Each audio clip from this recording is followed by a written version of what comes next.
at Evil Iron Customs in Columbus, Ohio. Here to meet Don to see what he's got going on in the shop. We can't wait to get in there. Let's go. Hey, Don. Hey, buddy. How you doing? Very good. Good to see you. I'm so glad you came down to visit us. Thanks for having us. Absolutely. We're really excited to see what you got going on. Well, we're real excited to show you, so let's get in here and take a look around.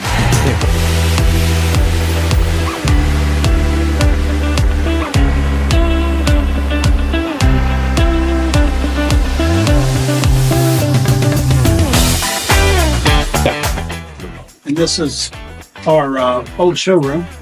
And what happened is progressively over time, we used to have all these photos of all the bikes that we built. Yeah. And then now that we're busy enough and we don't really keep the bikes around long enough to have a showroom, that we just turned it into more photos and, create another workspace.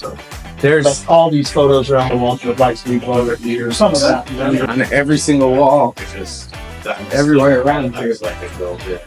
Those are actually original pins that I had made for Evil Iron Customs. He's a sign artist. He made those. On the inside of the letters is full color. The outside of the letters is black and white. Wow. You notice. So each one of them, from the old board track racers to, Gear Fonda, and you got David Mann, you got Billy Lane, you got Indian Larry, all the Arleness, and then the last letter is actually for us. The end, and we just haven't had Andrew come back and do the end yet. Yeah. So it's just a progression of the hard world. That's great. That's fantastic. That is really cool. You got some amazing bikes up here. Thank you very much. 6, I got past, and I motocrossed from the time I was 9 until I was 18, and then after motocross, I went into street bikes because they weren't so physical. And then I was drag biking. I drag bike till I was probably in my early 30s, late 20s, somewhere in there. I don't remember exactly. And then started the mellow side, which was street bikes, from the time I was probably in my early 30s. And I started customizing right there. And so the customizing side started around 1990. And it was simple as pieces and parts and wheels, and not what we do today. And then by the time I got into the early O's, that was starting to get more elaborate, with the customizing side. And then I took a break from 06, 07 to 12. I was like, okay, I've been on the road, I've been to Daytona, I've been all over the world. I was younger, we drank more, we partied more, we did things. All of us. Then I decided that I got to slow my life down and get back to being a plumber. So from 07 to 12, I didn't do anything. And then my partner now, Michael, came to me and said, I want to build me an Easy Rider bike. And I'm like, no, I'm retired, I'm not doing it anymore. And this was about he rode me like a dog. And I finally said, okay, fine, we'll do it. And he says, how much is it? I said, how much is it going to cost me to build this? I said, you need to be able to take $40,000 and throw it in the fire. And he's like, he went, okay. And I went, okay. I said, that's nowadays that would be cheap money. Correct. I wish I could build a bike for $40,000. You're still taking a bunch of money and throwing it in the fire now. Oh, now it's $100. Correct. So for the bikes that we built then, which were cool, to the bikes that we built today, no. And we started that in 2012. And I said, be careful for what you wish for. He wanted to do Evil Iron Customs. He wanted me to wake it back up because I'd started that in 2001. I said, because once the snowball starts rolling down the hill, it's hard to stop. It's going to get bigger and bigger. And I said, you got commitments, and you got national commitments. You got people that want to see you. You got bike nights, and your life kind of goes away a little bit because your wife has to be put on the back burner. Your girlfriend has to be put on the back burner. All these things have to put back for what you're doing because you have your day job. I have my day job. That's right. So I'm running my plumbing company, which, as he knows, is an absolute full-time job. and then we try to do the bikes. Well, I did it 80 hours a week for a long time. So from 2012 up until 3 years ago when my home burned down, I was 80 hours a week. And then I kind of had gotten burned out because we were probably the most traveled shop in the United States. I was everywhere all the time. Really? I drove all the time. I mean, I was... You were traveling for Evil Iron Customs? That much? I was in the dually going to Daytona and then Myrtle Beach and then Arizona Bike Week or Arizona Bike Week and here and there and go to Chicago and go to New York and go to while also Sturgis. running the plumbing business? 100%. So and it was from 4 o'clock until 11 or 12 weeknights, and then Saturdays and Sundays were 7 to 7. Every Saturday and Sunday there was never a break, and Michael had gotten tied up with his lady now, and he started to be here not as much. And then it was kind of I was still running and still rolling, and he's a wonderful partner. You know, he does all the social media. He does a lot of the wiring and troubleshooting. He's super smart with wires. Yeah, everyone's got their spot. He does really well with that. And you know, at this point, Chris wasn't with me, and I was running around. And I'm like, damn, I'm 59 years old, and I'm 61 now. And I was like, what am I doing? What am I doing? You're treating this like it's your first priority job, and it was a lot of commitment. And then I got tired, and I was like, I just didn't know that I had anything to prove anymore. We built so many beautiful bikes and all this stuff, and then the house burned down, and I kind of took a break a little bit, and Chris came along, and he was motivated, and I think I seen in him and what he's seen in us. We were an established brand, and with his age and his motivation, allowed him to become the new front guy for what's going on. And I'm the old guy, and it's like I don't have to participate quite as hard as I was, and I can't. You know what I'm saying? So it's like you kind of hand the baton. Yes. And you go, and he's anal retentive. He wants everything right and perfect, and that's the way you need to be. You can't put somebody... If you're building bikes like this, you do. You can't put somebody in a position if they aren't as critical as you are. And it's like, and my eyes are hard. I struggle a lot. And a lot. I enjoy to still see these come together. That gets me excited, where he gets excited with the horsepower and these. And I think that, we have a good thing. Yeah. And I think we could probably take the shop to another level than it is, which I didn't even think was possible. Which is cool to see it happen. So, you hope and pray and you work hard trying to make it be something else. I think we have the national recognition. We've achieved a lot, and probably more than I give it credit for. Well, you certainly had a great year in Daytona this year. Well, that was just a little year. I mean, yes. Yeah. I mean, we had a great year. That bike for Denny cleaned up. We've had lots of attention. We've had lots. He only lives 15 minutes from me. Yeah, we've been fortunate. We've had those years a few times. Yeah. On a lot of bikes we built. I saw the trophies. Yeah, we've been blessed to do very well. Yeah. I don't think we've ever built a bike that didn't do good. Maybe not like the Smurftail. Yeah. But they've all done pretty well. Yeah. And these bikes, nobody has a clue what's going to hit them in the head. These bikes are really the bar. Denny set the bar pretty high. No one has a clue that these bikes are going to come out like boom, right, boom, boom. Do you have a target for debuting these bikes, or when no, they're I don't done, have targets anymore. Yeah. I have a target in my head. Sure. I mean, this one's coming out now. That one's 30 days later. That one's 30 days later. Sure. The other Softail that we're building is 30 days behind. They're all going to go ding, ding, ding, ding. Yep. So they'll be all summer long. Yeah. And hopefully by then we have a few more people that want to build for fall and winter. And you'd want to try to get maybe 5 or 6 more. All right, what's your goal a year? If you could, the perfect sweet spot to where you're what I mean, you're how many? Yeah, you're meeting your expectation, but you're not feeling like you're. Well, I mean, I think you probably need to do. I mean, realistically, minimum of 10 a year. Yeah. 10 a year's one a month. Holidays, you always got holidays. December's fucked up with the holidays. Yeah. Always. So you can't really look at that. And March is fucked up with Daytona. That's right.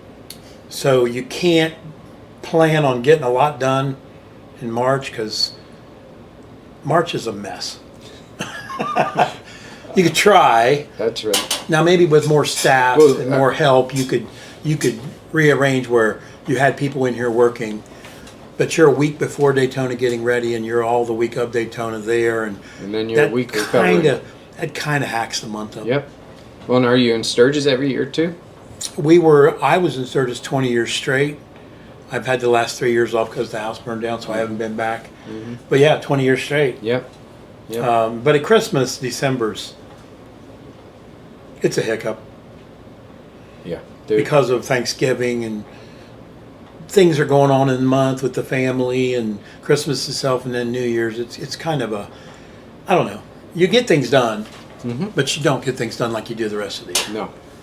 And we talked about the paint. I mean, and painters, we're blessed right now that the painters that we paint. have are doing what they're supposed to do. How many are you working with right now? Three. Three? That's not bad. Yeah.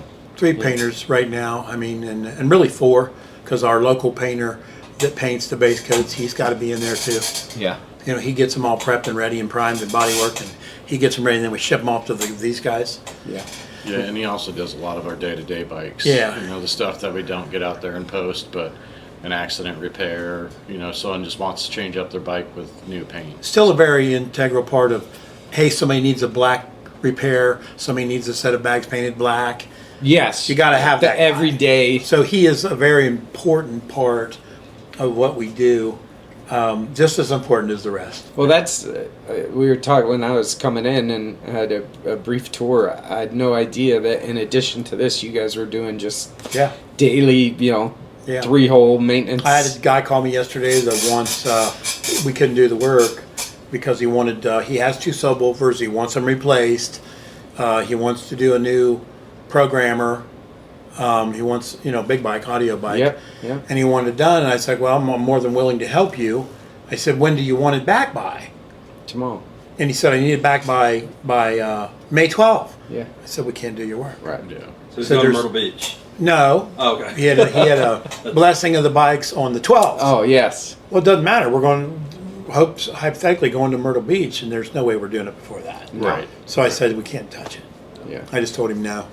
Yeah. I got to be honest. I said, I'm going to be honest with you and not paint a picture and bring this in here and have you barking and bitching because we didn't get you done. That's right. And I'd rather be that guy than the guy that pisses you off because it doesn't happen.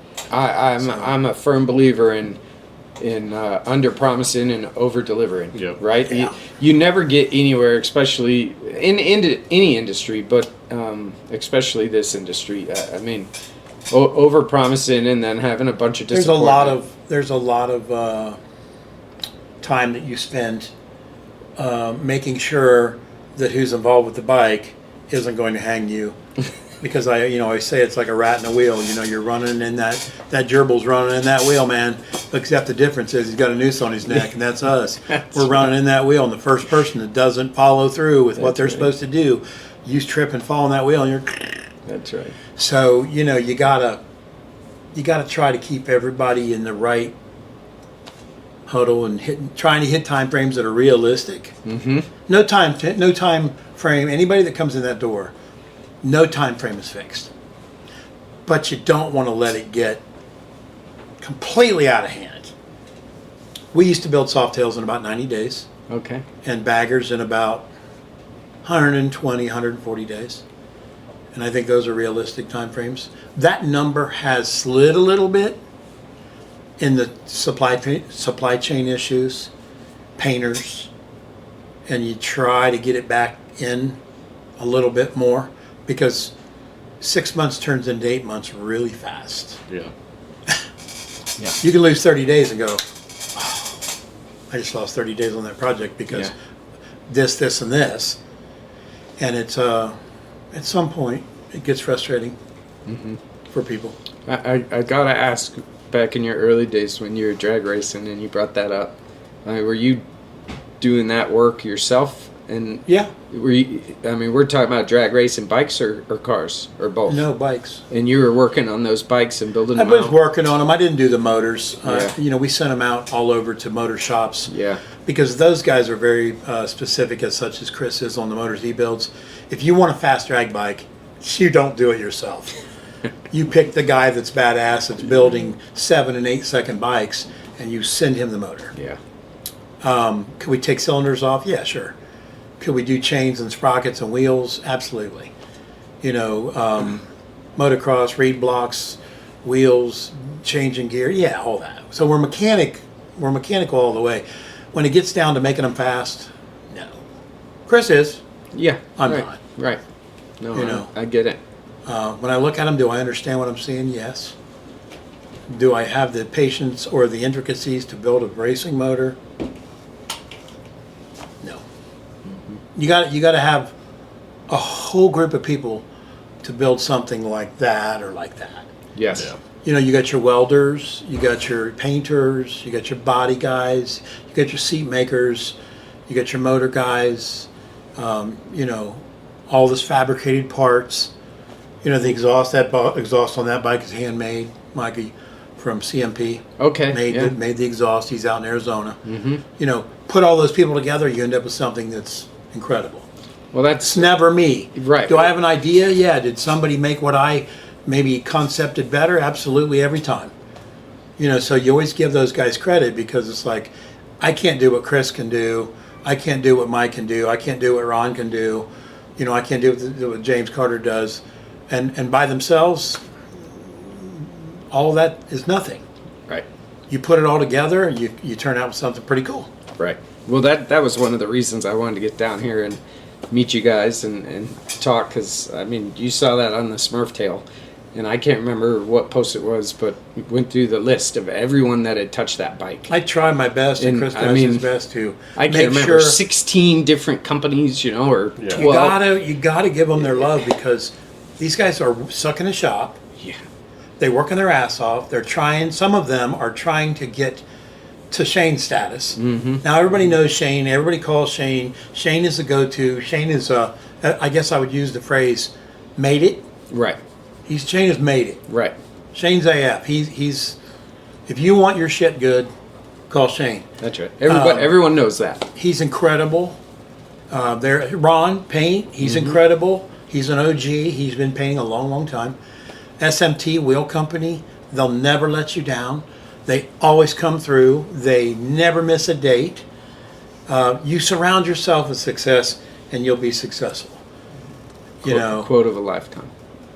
Just the way it is. Yeah. James Carter. If you can't cry about money to any of these guys. If you want it to be badass, then you're going to pay badass money. Well, we're back to that topic of taking a bunch of money. I don't care if it was 40,000 years ago or 100,000 now. Yeah. If you want that bike, you better be prepared to take a bunch of money and put it in the fire. There's another phrase you get into, beer money, champagne taste. I love that one. In this industry that is involved from owner to customer, is knowing how to let your customer down when they come in here. It's like a child going to the candy aisle. Yes. Gotta want it all. They come in here and they lose all control. Yes. They see 2 or 3 lists full of beautiful things, and maybe they just a regular guy that could afford his first Harley. He paid $26,000 for it, and he wants this. Well, I have to be respectful to realize that I have to ask questions like wives and children, and I have to subliminally ask that question to make sure that I'm not going to ruin somebody's life.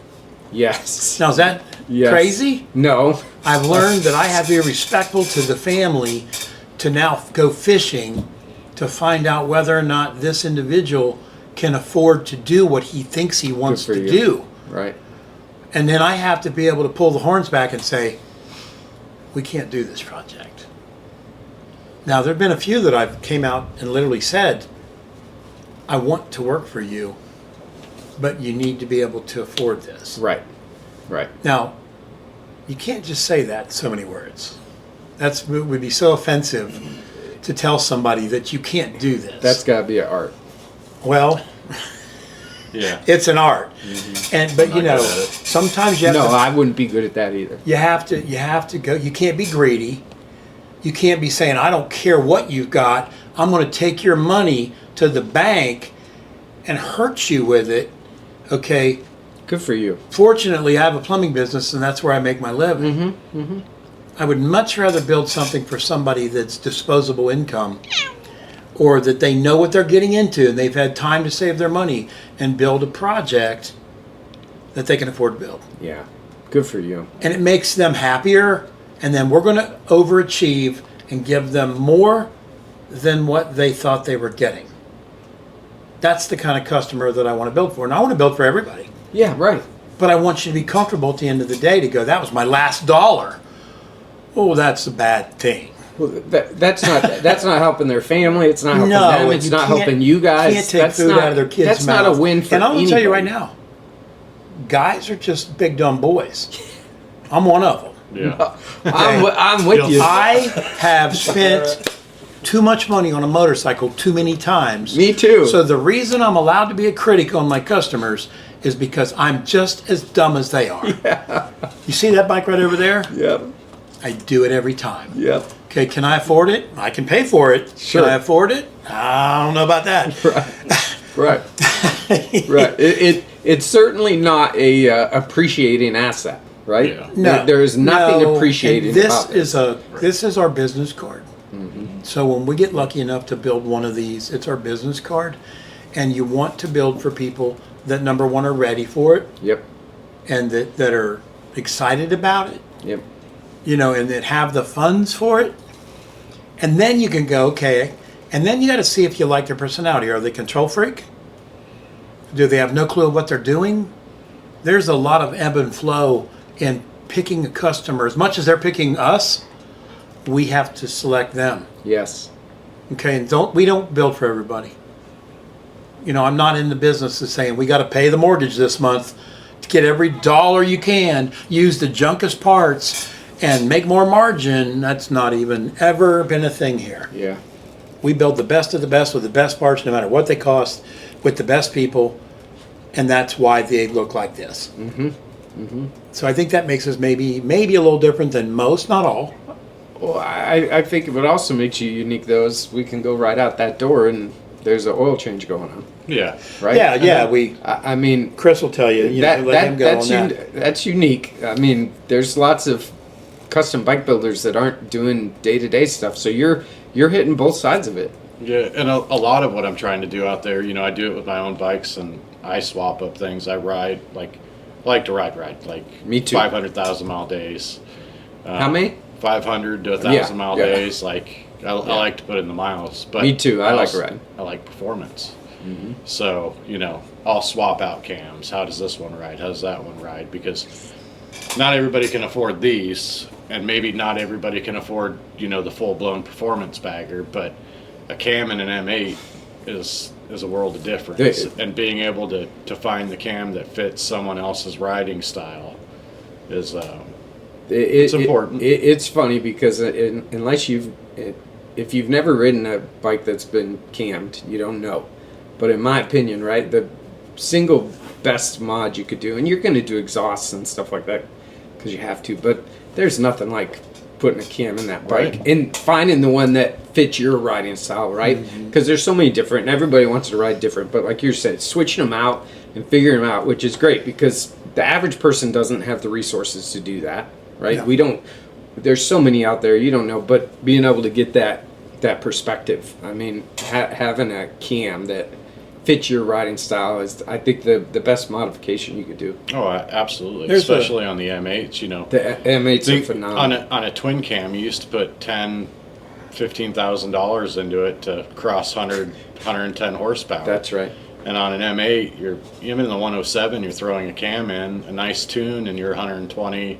If you Yeah. got a 117, you could be in the 135 Yeah. horsepower range with just cam and exhaust. And a tune. 100%. And you have a fun great running bike. The other Yep. thing that I've kind of found out about this business, being in it since 2012, we wanted to build beautiful bikes. We didn't really understand the business model or who was out there or what we could do or anything, and so we started building these expensive bikes. Probably 2% of the people can afford one of those type of bikes. That's right. You are missing out on the other 98% of the people that have Harleys, That's right. that have motorcycles. That's right. They all want to spend money too. And they also want someone reputable that will take care of them and do a good job. See, that's where Chris comes in, because you get somebody that can give them what they want at a fair price, and they don't mind spending the money. No. Cams, heads, wheels, Yep. clutch packs, Yep. maybe a little decoration, all the handlebars. They need an outlet or someone that they can trust. And I believe that over the years we've learned to realize that there is a much larger margin of people that have $10,000, $5,000, those types of dollars, that they can, than the guys that build these bikes. You know, and These or are 200 These for are few and maintenance. far between. Let's face it. Yeah. In the entire motorcycle community, I mean this is special, right? Those are special builds for special people. Yeah, I have a 2019 Street Glide, Okay. and I mean it's still got stock paint on it. It's a lot of parts aren't stock, but cammed out and air ride and. But What it's cam did you go with? the 550. I just went with the Okay, Screaming Eagle one. Yeah. So you did the Screaming Eagle or the SNS the 130? SNS. Yeah. The SNS. 131. Yeah.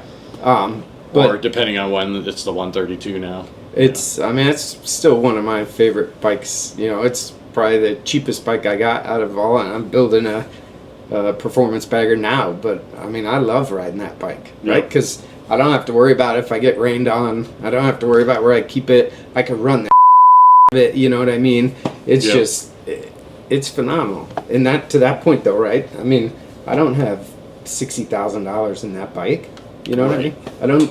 I don't need to, and I ride the shit out of it. Yeah, my lowrider ST, I've got suspension, I've got everything done to it, but I did a real mild 132, probably like if you did the SNS kit, you're probably stock head, different valve springs. Yep. I'm a 132 stock head. I've gone through a couple of cams. I've got Wood 22XE in it now. How do you like that one? Love it. Like, Yeah. That's mid range? so, yeah, it's like riding on ice in the first 2 or 3 years. you just twist the throttle and it spins out. It's a good time. Yeah. But it does great on the freeway. I ride with a bunch of guys and I just keep mine in 6. And Yeah. I'll hear them drop 2 Right, gears. because it's pulling through the entire gear. Yep, I'll just stay right next to them and baby the throttle. So it's perfect, but it's also one of the guys who works for Don's Plumbing Company. He just did a 22XE because that's how he rides. Dan Roby from Urban Rides Magazine, we just did a 475 in his because he likes top end. So, Yes. you start figuring out what fits somebody's riding style. The Road Glide out there, I got that as a basket case. I was just the one out right here outside the door. yeah. So I got that as a basket case, and when was Fall Myrtle? That's it. End of October, beginning of November. Yeah. So I got that just after Fall Myrtle. I decided out there I wanted to do a Gen 2 head swap because I knew it would fit, and I knew you would make more power from the head design. Since then, a couple more have come out, and at least the theory's proven right. But I was just gonna build the engine on that, leave it all alone, and Don's like, hey, you run a shop, you want to build performance baggers. That's the type of work you want to start bringing in because you can't start a bike and build on these. Right. These are things that you start. You know the finished product on day one. A performance bagger you could start and you can add and you can continue to build on. And that's the kind of work I want to bring in for daily stuff along with the maintenance. But he's like, you got to set the bar where you want it. Like you got to you got to go a little above and beyond. But you Yeah. guys, What's you guys normal. aren't advertising, right? No, No. no, our advertising. It's all word of Our mouth. advertising is the bikes. That's right. yeah. I mean, it's And all like, word of mouth. I've got a Google guy that does my plumbing business and he does my webpage, and we pay advertising.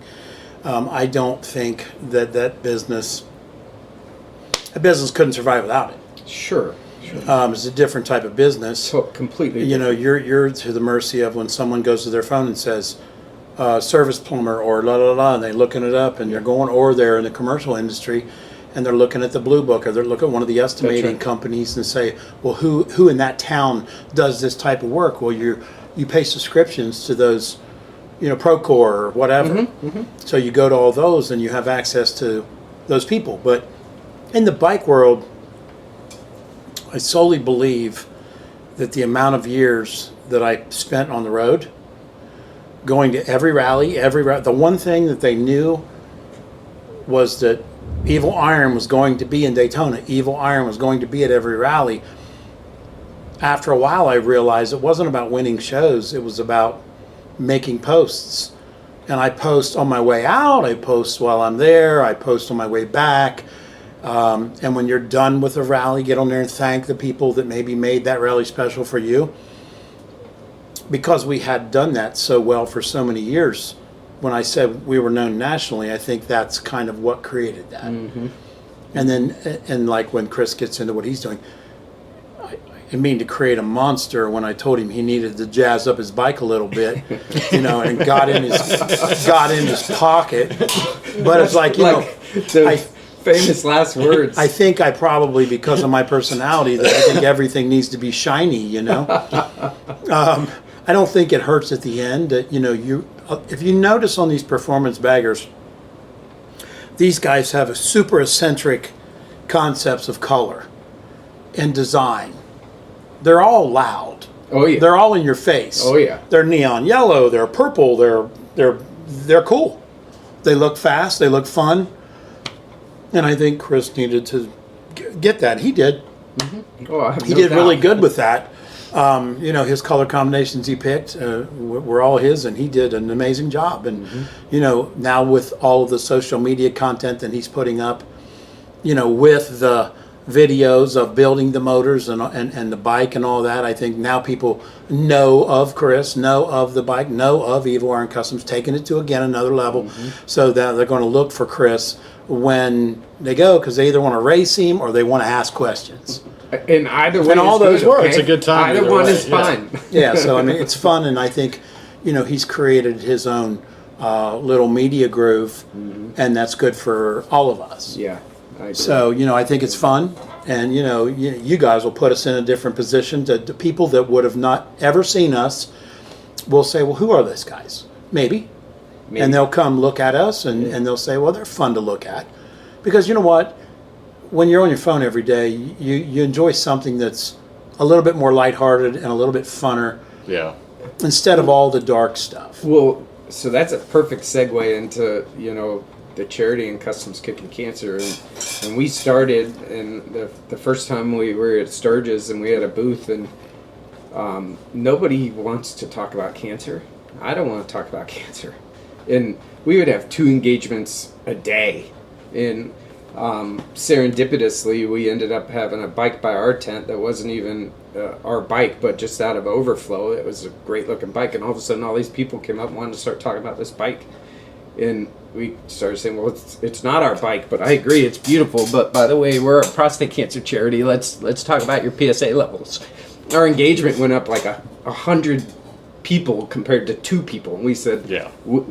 Let's dive in and let's get some cool bikes. And that's how it started. And all of a sudden we got custom bikes in front of the tent, and same thing. We can't fall in love with these things, right? They need to stay fresh and stuff. But, you know, the biking community is a phenomenal community, a lot of support. And that's where we choose to live, and we're trying to push September, which is Prostate Cancer Awareness Month. And not a lot of people know that, right? October, breast cancer, everyone knows October goes pink. Right. Right? Prostate cancer is almost statistically slightly below breast cancer. In September's Prostate Cancer Awareness Month, and it's No like one even blue. knows it. And nobody even knows. So we have a couple missions, and part of the reason we're here today is to push the big blue wave in September. And I want to drop off some hats and try and get your support. And the month of September, I mean, you can wear them year round if you want, but we would hope in the month of September we push the big blue wave and support light blue and make some posts and tag Customs Kicking Cancer. And if these hats get dirty and they get painted and greased, that's part of it. We're the man squad, and we support men, and we support men that are doing riding bikes and painting and doing cool paint jobs. The best thing we could see is a light blue hat covered in whatever it is that we're doing that day. And I mean, that's our mission, is to push that. This year in Sturgis, we're doing a charity ride out of the Iron Horse. We talked to Kerry, and he's setting us up, which we're just super blessed. So it'll be our first ever charity ride through downtown Sturgis. We're making it free. Obviously, we love donations because this is expensive stuff. But we want every single person that wants to ride to be able to ride and get a hat. We're hoping to get some light blue terrible towels since we're from Pittsburgh, and pass them out, and just create a ton of hype and support light blue for prostate cancer and for men, and getting out there and trying to make these connections. And I don't know if you guys are going to be in Sturgis, but if you are, please, come out for the ride on Tuesday. Yeah, it's the target. What's that? It's the target. It's the target for. Yeah. So we're gonna leave out of Iron Horse. We'll probably have registration like at 11. It'll be like a noon, 1 o'clock ride. It won't be long because I'm hoping plenty of cancer survivors are there and stuff. So it'll be more of a symbolic ride, for 30, 45 minutes, and leave out of Sturgis and loop back around. We're giving away a custom Honda Grom and a Louis Vuitton belt bag just for showing up. So if you participate, we're going to pull a ticket, and we specifically don't want to leave out the women. So if there's a woman there and she wants a belt bag, we got something for you Got to too. take care of the ladies. That's it. And then we're going to have a social afterwards that's pretty exclusive and sort of invite only for afterwards for a lot of the sponsors and stuff like that at the Airbnb. And then next year we're hoping to have a legitimate gala over at a separate spot from the Iron Horse, but Kerry wants to host that. So we're hoping to make it an annual thing and start getting the word out for prostate cancer. Absolutely. Yeah. So, I'd love any support that you guys can help us with, and especially in September for that. And like I said, I'll leave these hats. These are brand new. We just had them made. Literally, I picked them up yesterday for her to come out here, and awesome. She's like, "Do I have another day?" I'm like, "You do not have another day. You have to get these hats out." Do I have another day? So, sounds like everybody. Yeah, exactly. Every single industry. Can I get no, one more day? We've been talking about this for 2 months. I'm heading to Columbus, Ohio. I need the hats. So, Yeah, that's funny. yeah, The story of all of our lives. One more day. that's it. Yeah. That's it. So I have to ask, did you decide to do the purse and involve the women? Because let's face it, they're the only ones who get us to go to the doctor and go get checkouts and do the things we're supposed to, because we all skip it. Well, so now you're going to get me on my soapbox, and it's such a good question. I love that you asked it. The women are involved for 2 reasons. Because in October, there is such an amazing support and follow-up for breast cancer. I mean, the entire country goes pink. Concrete trucks, every single athlete, the NFL, the Major League Baseball, everywhere you look is pink. Well, statistically, 1 in 7 men are going to get prostate cancer. So there's 4 of us. That's way too much. 35,000 men are going to die this year in the U.S. And almost 300,000 men's life are going to change forever because they're going to get diagnosed every year in the United States, not the world. Right. And breast cancer's almost the same, slightly elevated.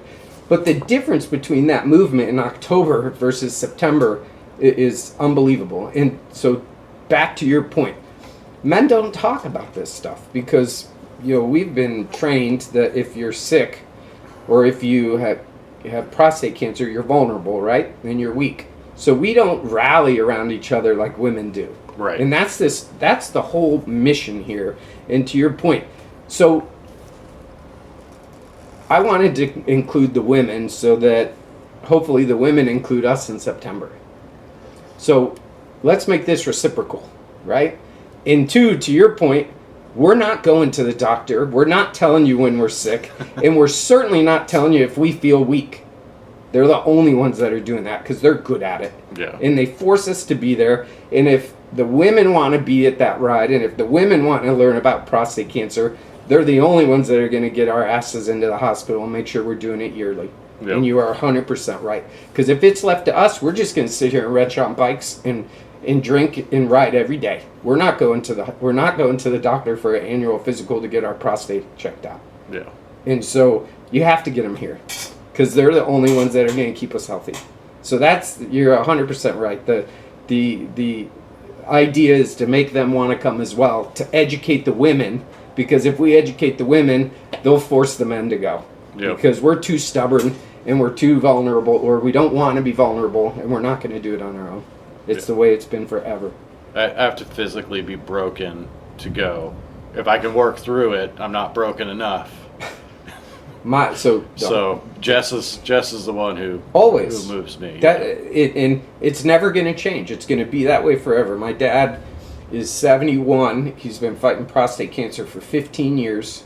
It ended his riding career. Lifelong biker. Been to Daytona 15 times. Sturgis, ridden his whole life. And after chemo and radiation, he's too weak.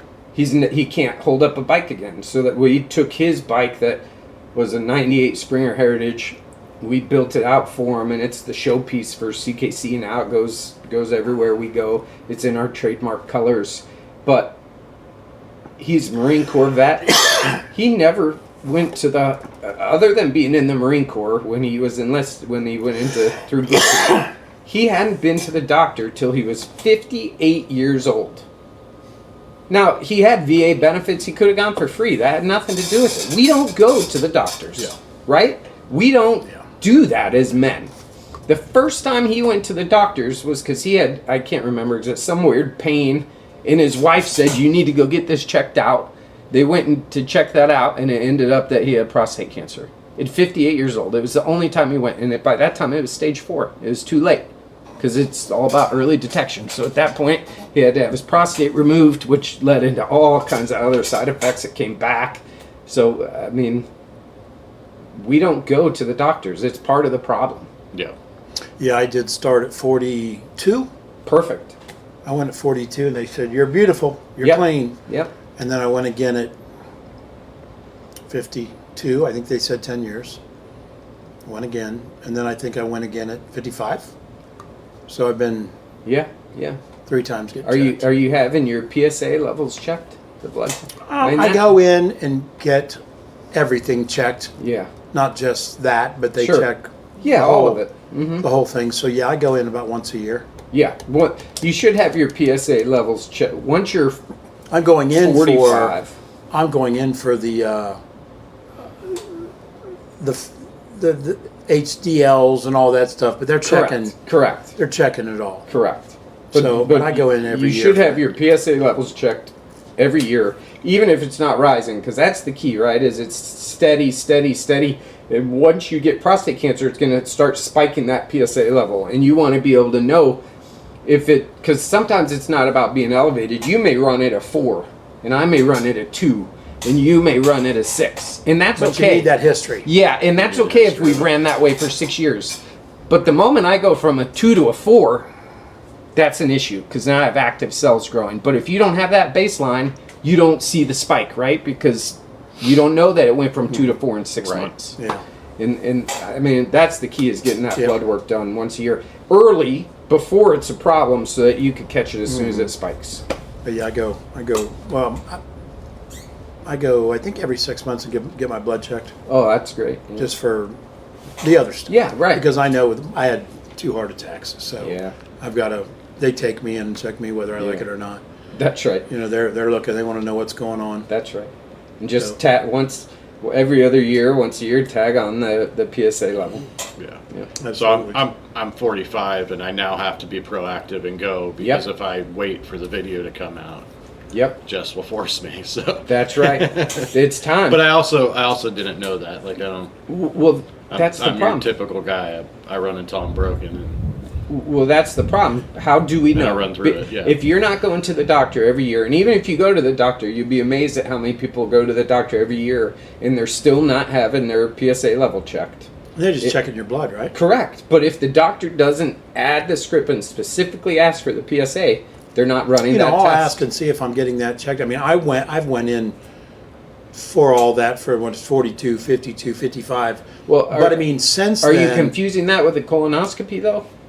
Because a colonoscopy, if you're healthy, is every 10 years, and that starts at 40. No, that's what it is. Yeah, which is totally different. So totally different. So I But, mean, maybe yeah, I've I never just been had checked. a colonoscopy as well for my first time. I was late because Yeah, I'm 49. for that cancer. Correct. And I came back totally healthy. They said, see you in 10 years. And That's what mine was. yes, and a lot of people confuse it. So So, yeah, it's the confusion. that dialogue So we just that- had isn't unique I either. may not have been checked. Now my other panel test where I get everything checked. You know, I don't know that the PSA's in that. And see, this is what frustrates me, right? So here, you've been going to the doctor. Why They're wouldn't the doctor do that? Well, they're supposed to. I mean, they're talking to you about your colonoscopy. They're talking to you about your blood pressure. They're talking to you about your cholesterol. Meanwhile, 1 in 7 men are going to get prostate cancer, and it's possible that not one single time, if they had you do a PSA test, that if you have insurance, is free. Right, which I do. Right? It costs nothing, and all it is, you're already having your blood work. Yeah, they've already got the blood. They've got the blood, but you'll be amazed at how many stories. And then we give away in home. It's almost like a COVID test. You prick your finger and put a little drop of blood, and it'll tell you your PSA levels in your house. Because lots of times men don't have insurance, so they can't get it. When I'm at Sturgis and we have our booth, guys are coming down from Canada.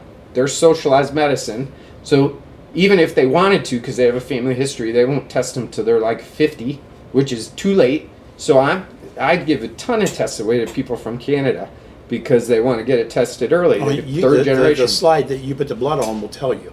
Well, so it's not as good as a blood test. It tells you if you're elevated or normal.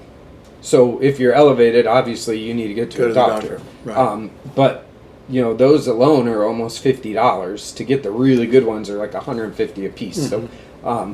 So they're not as good as I would like, and they're not as good as a blood test, because the blood test will tell you your exact number, and that's what you want, because you want to know if it's growing, and you should be getting that tested every year at 40. Yeah, I will now. Yeah, I mean, next time you tell your doctor, Get on the just phone this afternoon and see if my doctor's been checking it or not. ask him, say, what's my PSA level? You'll know like Once you this. say, I don't know. And then that's, but What? this is the problem. This is not unique. Yeah. This is why Yeah, it could be. every 15 minutes a man's dying. Yeah, that's rough.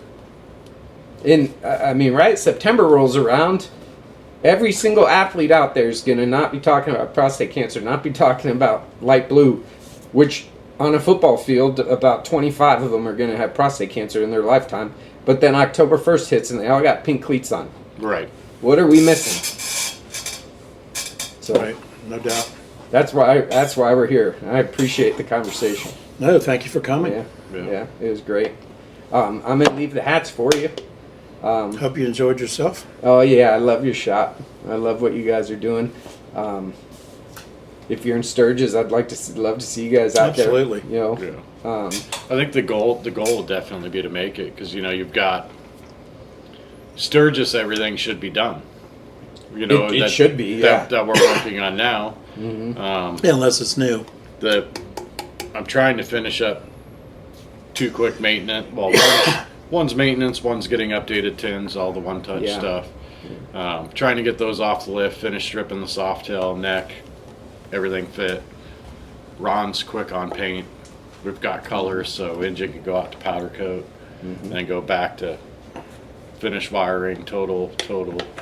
But they should all be, like, we should be able to go out there with 6 bikes. Yeah, that'd be special. yeah. From rolling art to Fast. Yeah, that's right. an interesting hybrid and straight performance. So Well, if you guys could be out there on Tuesday, I'd love Are you to setting see up you. at the dealership? What's that? Are you setting up at the dealership? Yeah, You yeah. are. Well, I just have we're poor. We give all the money we have away. So we have like a 10 by 10 tent, and we're in with Woodland Baggers. They'll pay for it, and they're going to let us sit on in there and give away our free tests and stuff. So we're big, borrow, and steal, right? So we go anywhere that we can find a home for free. I tried to get them to sponsor me and give me a spot, and Oh, Harley, yeah, and they wouldn't. They wanted a lot of money. a lot of money. Yeah, They're pretty expensive out there, right? they're expensive. And I told them, I said, listen, I'm not selling here. I'm giving, right? I'm giving away. I'm not making money. It's costing me money. And they said they have one or two charities. But That is the best place to be, though. oh, I mean, there's no doubt about it. in There's- terms of people, well, the door over there is so huge. yeah, that's what the mean, you people know, per day. Michael- like 50. This is the 85th anniversary, right? They're saying they're going to have 50,000 people there a day. Yeah, they'll be over I'd be a million. surprised if it's not way more than that, because 75th was 1.3 million. No, I he's believe, talking in about a Sturgis. day, just 50 a day. They'll It- have it- the- over it- the 100. Harley deal. Yeah. Oh, But it's- I'm saying I think. It could be more. Yeah. I think it's way more than that. It could be. That dealership is so. Everyone goes there. Correct. The You only- don't go there's to only- Sturgis and not There's go only there. two places that everyone goes: Full Throttle and the dealership. Yeah. Everything else is kind of a hit and miss. Yeah. There is no hit and miss at the I Full thought Throttle. There Full- is no hit and miss. I thought Full The Throttle dealership. burnt down in Sturgis. Built a No. new one. He built a brand new Oh, one. he did? Yeah, it doesn't. all It concrete doesn't and look steel. as Mad Max as it once did, but. When did it burn down? Oh, it's been a while now. Yeah. It's got to be 7 years ago. I was No, going to no. say So six. it was Yeah, 16 6 or 17 Okay. because so 25's 85th, so 15 we were out there for the 75th, and then I went out there again in 18, and it was all rebuilt. So it had to be. Oh. It had to be 16 or 17. we've been that it there. burned down. Yeah, we've been there. It was just after that. You weren't there with us. Right, but I'd gone out for the 75th, Right. and it was the original version. Yeah. And I went out in 18 after the fire, and it was open in the new version. So it had to be between, September of 15 and Yeah. August of. It probably took at least a year to rebuild. So Yeah. So, yeah, I mean, that's the right place to be. It's just, Oh, there's no doubt. they want a ton of money, for a 10 by 10 tent. They wanted thousands of dollars. The reason we don't set up